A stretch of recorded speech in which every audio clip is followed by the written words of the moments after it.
Hi, I'm Darlene. Last month, my engagement ring disappeared. I found it, not in a drawer, not in the laundry, but on my sister's hand. When I told my parents, they didn't ask questions. They didn't look shocked. They just said, "Let her keep it. You always overreact." How does a family get so used to betraying someone that they don't even flinch anymore? Have you ever been called too sensitive just for standing up for yourself? Let me know in the comments. The jewelry box felt lighter before I even touched it, as if it knew something was missing. I opened the velvet lid, slowly, like I always did, expecting to see the glint of the ring Thomas gave me on that quiet Sunday morning in March. Instead, there was only the velvet indent where it had once rested, empty, cold. I stood still for several seconds, not shocked, just hollow. My fingers hovered above the void like they could summon back the weight of that diamond, the promise it carried. I didn't panic. I knew I hadn't misplaced it. That ring had a rhythm. Off when I showered, back on before I did anything else. Always in the same box, always in the same place. When I reached the kitchen, my sister was outside. Her laugh filtered in through the open sliding glass door like perfume. Sweet, performative. And on her left hand, I saw the flash of my ring. "That's my ring," I said, not yelling, not questioning, just naming what was true. Marjorie turned, all glow and gloss. "Derek proposed last night," she said, her smile wide, almost daring. "Isn't it perfect?" My mother looked up from her coffee as if I had interrupted a podcast, her expression unreadable. "That's my engagement ring," I repeated, louder this time, my voice catching. Mom didn't miss a beat. She blinked once, put her mug down and said, "Just let her keep it. You always overreact." The silence that followed wasn't silence. It was cement. I stared at her, at my father who was carefully refolding the newspaper, pretending he hadn't heard a word. I had no language for this kind of betrayal. I wasn't angry, not yet, just stunned by how easily my pain was dismissed. Later that evening, they asked to talk. Mom had made tea, like it was a therapy session. Dad sat beside her, awkwardly holding a box from the downtown jeweler. "We wanted to give you something even better," he said, as if shopping my pain away was some noble solution. Inside the box was a ring, elegant, shiny, expensive, but not mine, not the one Thomas knelt down to give me, not the one I said yes to. "It's just a ring," Mom added. "This way. Everyone wins." I didn't speak, not because I agreed, but because I finally understood. I was never meant to win. That night, I went back to my room and opened the empty box again. I thought about the moment Thomas asked me to marry him, how his voice trembled, how I said yes without hesitation. Not because of the diamond, but because for once, someone had chosen me. Now, the object that symbolized that moment had become collateral, an accessory in someone else's photo. I lay down, eyes open, listening to the muted chatter from downstairs. Laughter, glasses clinking, Marjorie's voice rising above everyone else's like it always did. I texted Rachel. "Something happened.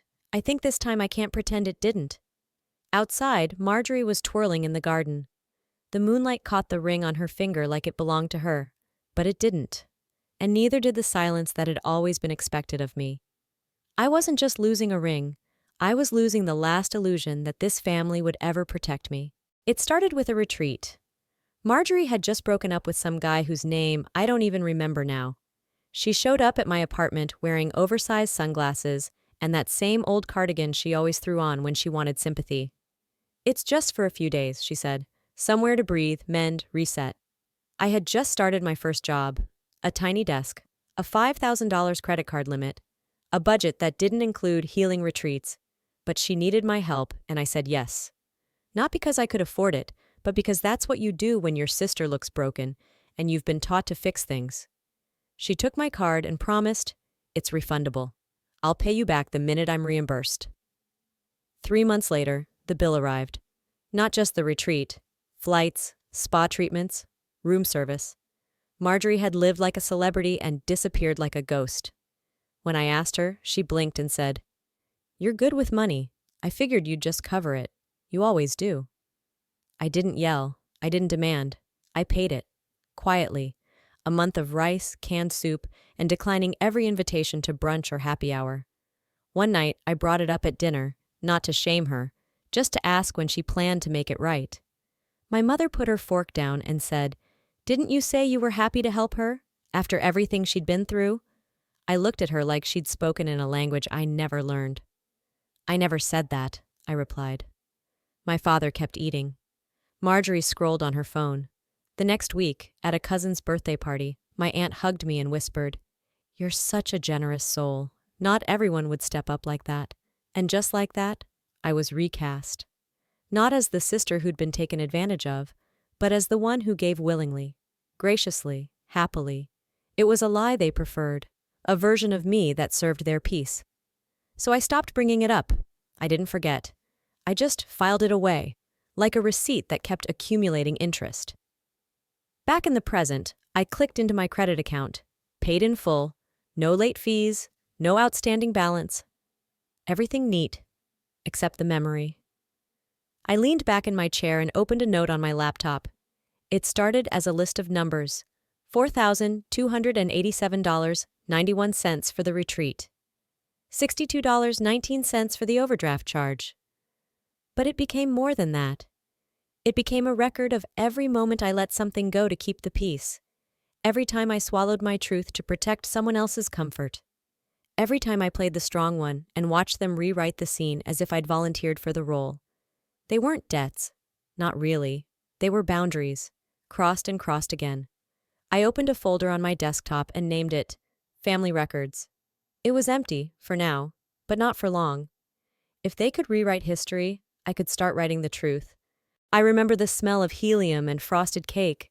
I remember lugging folding chairs out of the garage, blowing up 27 balloons until my lips went numb, and burning my fingers on curling ribbon.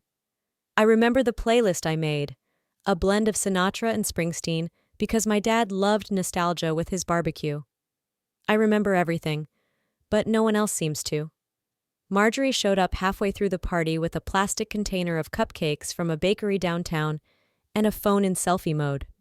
She posed beside the banner I spent 2 nights hand-painting, posted it with the caption, "Happy to celebrate the best dad in the world," then disappeared for half an hour talking to someone on the patio.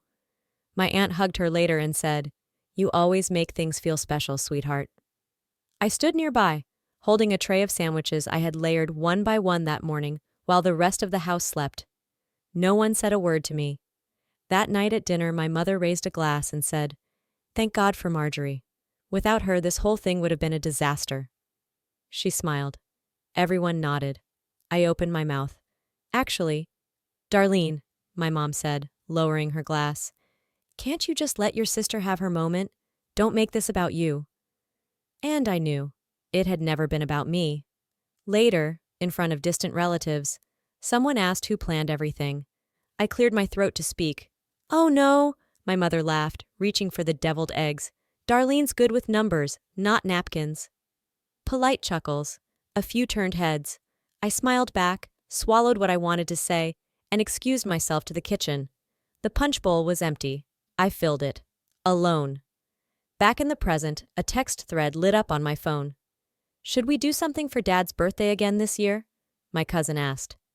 Marjorie responded with a link to a Pinterest board. String lights, rustic platters, linen napkins. No one asked me if I had time. No one said thank you for last year. I deleted the thread, opened the folder on my laptop labeled Family Records, typed a single bullet point, the party I planned but wasn't allowed to own. Then I looked at a photo I had saved from that day. My dad sitting at the head of the table, Marjorie beside him, her arms around him like a scene from a Hallmark card. My mother, radiant, relatives clapping. I wasn't in the picture. Maybe I wasn't erased. Maybe I was never meant to be seen. It wasn't just the ring, or the party, or the debt. It was the pattern. I didn't notice it clearly until I saw it repeated, again and again, in places I thought were untouched, like my relationships, like the people I had let close enough to matter. There was Jordan, my first heartbreak. Not because he left, but because of who he left with. Marjorie. At first it didn't make sense. They weren't close. He barely spoke to her. But 3 months after our breakup, I saw them at a restaurant. Laughing, leaning in, her hand brushing his arm like it belonged there. When I confronted her, she smiled and said, "Relax, it wasn't serious. I just wanted to see if he was ever good enough for you." Like I was a taste tester for affection. Like the men I loved were puzzles she had the right to solve, even after I'd already packed the pieces away. My parents had said it wasn't a big deal, that I was being dramatic, that it was high school stuff. But it wasn't. It was the moment I learned not to tell them when I was dating someone, when I liked someone, when I was building something that felt private. Because in this house, privacy wasn't respected. It was a dare. Last night, while cleaning out old folders on my email, I found a message, buried in my archives, between receipts and login resets. It was from Derek, dated 2 weeks before he and Marjorie went public on social media. "Maybe if you weren't always so put together, I'd have a chance," he'd written at 1:12 a.m. I remember reading it at the time, blinking in surprise, unsure how to respond. I didn't. I never replied. I told myself it meant nothing. But now I knew it meant something. Not because I wanted him, I didn't, but because she did. And somehow that meant he had to want her more. It was never about love for Marjorie. It was about erasure. Mine. I sat back in my chair and thought about every moment that made less sense now. The friend who stopped calling. The coworker who ghosted after meeting my sister once. The crush who suddenly wasn't ready for anything serious. It wasn't paranoia. It was proof. Marjorie didn't want what I had. She wanted what I made people feel. She wanted to be chosen, even if it meant choosing what I left behind. I closed the email, didn't delete it, didn't forward it, just let it sit there, a quiet witness to another truth no one wanted to hear. Some storms don't start with thunder. Sometimes they begin in silence, when you finally start watching the clouds. It wasn't a fight. It was tea. Chamomile, specifically. My mother had steeped it just long enough for the air to smell like a spa we'd never afford. She set the mug in front of me like it was an offering, then sat down across from me at the table I grew up coloring at. The same table where I'd eaten alone on report card nights while Marjorie cried in her room and got takeout delivered. She smiled as if we were two women sharing something tender. "You're built for this," she said. "She's not. Please understand. Some people bend more easily than others." At first I thought she meant emotions, resilience, but no. She meant responsibility, burden, the kind you're praised for carrying quietly. In our family, strong meant disposable. Marjorie cried and she was comforted.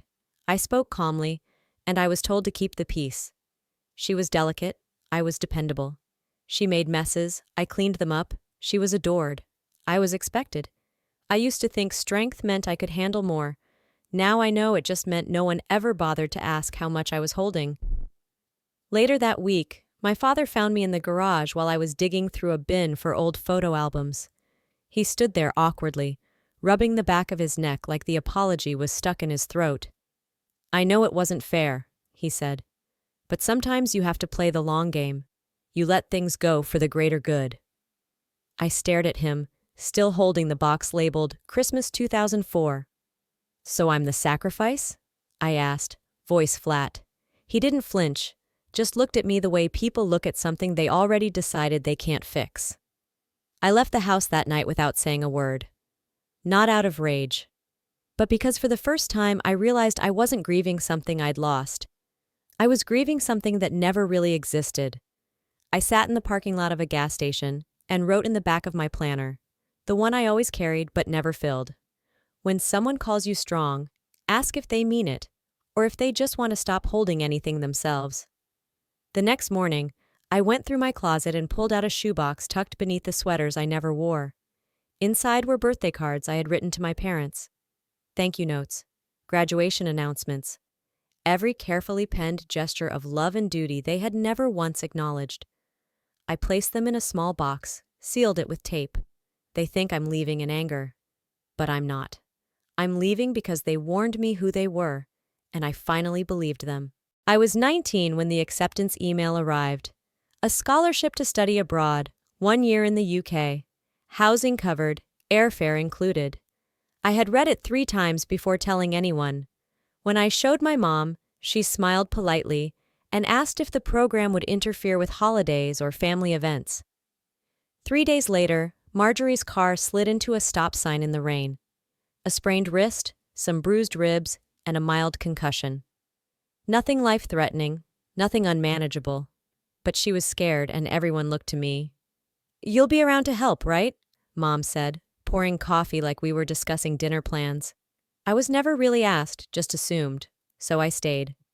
I drafted the email to decline the scholarship. I remember typing, "due to personal family obligations," and then staring at the screen until my vision blurred. I never told my friends, never posted about it, just folded the dream away like a shirt that never quite fit. No one brought it up again. Not even when, years later, I mentioned applying to graduate programs and my mother said, "You're always so grounded. I can't imagine you halfway across the world." She meant it as a compliment. But it didn't land that way. This was how I had been raised: say less, carry more. Surrender first, speak last. And always, always, make sure Marjorie felt like the center of gravity. At brunch last month, I heard my mother talking to my cousin through the buzz of mimosas and clinking forks.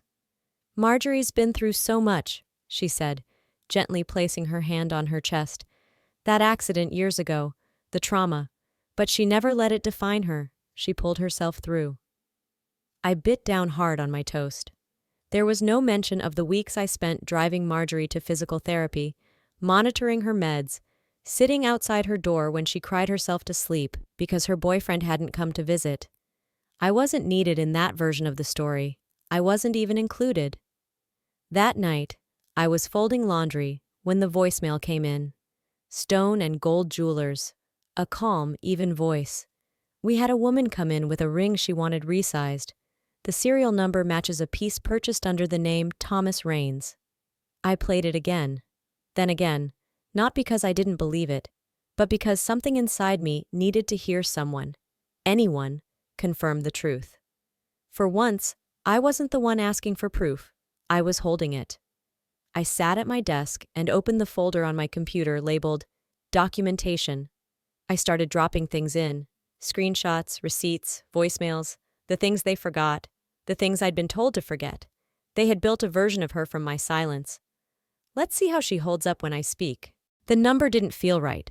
I was sitting at my kitchen table, spreadsheet open, vendor estimates in one tab, my savings account in another. The balance blinked up at me, and I blinked back as if enough confusion would make the missing money return. $4,000 gone. I checked again. Cross-referenced dates, transfers. I hadn't authorized anything. Then I saw it. The account number. Familiar. From years ago. Back when Marjorie and I shared rent, and I set up joint access just to make things easier. I never thought she remembered. I never thought she'd still use it. But there it was. Sunday lunch came. The kind where everyone pretended nothing was wrong, except everything was rotting beneath the surface. "I looked at my account," I said, placing my fork down, voice even. "The wedding fund. Someone withdrew from it." Marjorie didn't blink. "I meant to tell you. I needed it. I'll pay you back." She said it the same way she might explain borrowing a hairdryer. "You didn't even ask." "I knew you'd be upset." "I am. She's under a lot of stress right now," my mother said, tone clipped. "Can't you be a little understanding?" And there it was. Again. The framing. The script. My anger was inappropriate. Her theft was forgivable. After lunch, my father called. His voice softer than usual, like he thought lowering the volume might lower the weight. "She's been crying," he said. "She's really sorry." "She didn't say that." "Well, she's overwhelmed. Just try not to push. You're stronger, Darlene. You can handle this better." That word again. Strong. The word they weaponized against me every time they needed me to absorb someone else's harm. But something inside me didn't bend this time. It broke. That evening, my phone lit up with a voicemail. "Hi, this is Ethan from Stone and Gold. Just confirming. The ring a woman brought in for resizing matches the one purchased under Thomas Raines's name. Same serial, same cut, everything's aligned. Let us know if you'd like to retrieve the report or file anything formally." I didn't cry. I didn't scream. I smiled. Not because it didn't hurt anymore, but because now it had a name, a date, a record, a voice that wasn't mine saying what I had been screaming in silence for weeks. I walked past the dinner table without speaking. My parents were rehashing vacation plans. Marjorie was scrolling on her phone, like the world hadn't tilted even slightly. In my room, I opened the binder I had labeled chronology, slipped in the jeweler's voicemail transcript, behind the screenshot, behind the receipts. They never expected me to speak. But the truth doesn't need volume. It just needs witnesses. I was 12 the first time I was told to grieve quietly. It was my grandfather's funeral. I had cried during the eulogy, a stifled, aching kind of cry. Nothing loud, just real. My mother leaned down, adjusted the collar of my black sweater, and whispered, "Your grief makes people uncomfortable." Then she smiled at the rows behind us and patted my hair like she was brushing off dust. That was the start of it. Not the grief, but the expectation. The lesson was simple. Silence keeps things pretty. Politeness is power. And peace? Peace is what happens when you give your pain no audience. So I learned. I swallowed. I smiled when I wanted to scream. I let Marjorie shine, loudly, messily, endlessly, while I learned to disappear like a courtesy. Yesterday we sat in the living room together for the first time in weeks. Mom folded laundry. I answered emails. The silence felt orchestrated, like background music to avoid a fight. Then she said it. Again. "Don't blow this up, Darlene. The quieter you are, the better we all look." I didn't argue. I didn't nod. I just stood, picked up my mug, and walked to my room. She didn't follow. She didn't need to. She still believed silence meant agreement. That night, Rachel sent me a screenshot. Marjorie had posted a photo. A professional engagement shoot, soft lighting, flower crown, perfect smile. Her hand rested gently on Derek's chest, the ring just barely visible. The caption read, "After everything I've been through, I finally found someone who sees my worth." And the comments? "You deserve all this. You've always been the strong one. So proud of you for rising above." The ring in the picture, cropped at just the right angle. But I knew it. The band, the setting, the slight imperfection near the prong. The ring Thomas had picked. The one Marjorie stole. The one no one cared to return. I didn't cry. I didn't rage. I opened the binder, slipped the screenshot in behind the jeweler's statement. Then I sat at the kitchen table, scrolling through the comments again. Not one from our parents, but both had liked the post. I stared at their usernames sitting neatly beneath the lie.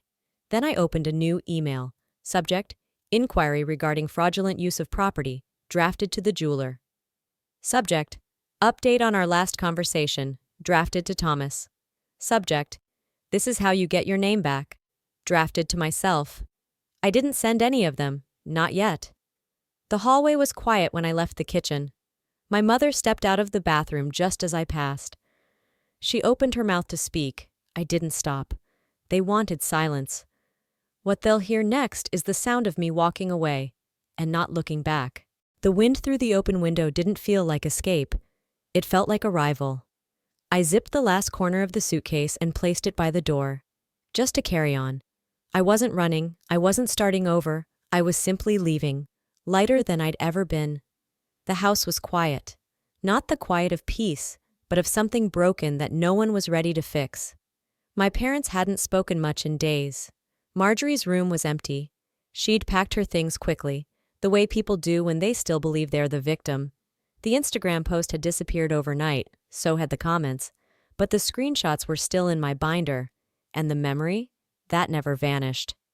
I walked through the house one last time, the living room where I'd once set up a handmade birthday banner, the hallway where I stood with my suitcase and got told I was dramatic for grieving a lost scholarship. The kitchen table where I'd been told to understand, to absorb, to hold it all. My father sat on the couch, flipping a page without looking up. My mother leaned against the counter, arms folded. "So this is it?" she asked, not unkind but uncertain. Like maybe she didn't think I would go through with it. I didn't answer.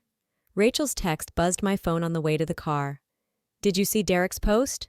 She attached a screenshot. A black background. White text. Love should never cost someone their dignity.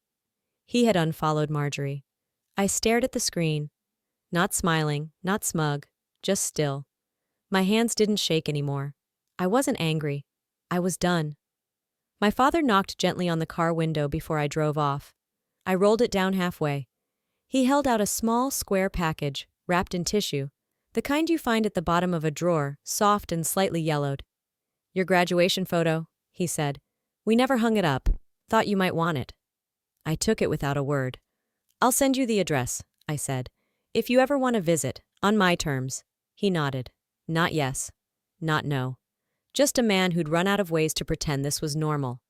I drove away with no radio playing, just the sound of my own breath and the road stretching ahead like something earned. I don't know if they'll ever understand what they did, but I finally understand what I deserve. If I've learned anything from this story, it's this. Silence isn't always peace. Sometimes it's just the space where others get comfortable rewriting your truth. For years, I thought being the strong one meant staying quiet, keeping the family together, and shrinking myself so others could feel big. But real strength isn't silence. It's knowing when to speak, when to walk away, and when to stop apologizing for your own boundaries. Have you ever had to choose between your peace and your place in your own family? What did you do? If this story spoke to you, leave a 1 in the comments. Or tell me where you're watching from. If you didn't connect with it, I'd still love to hear why. Let's talk. And hey, if you want more stories like this, subscribe to the channel so you don't miss what's coming next. You never know which story might be the one that finally helps you feel seen.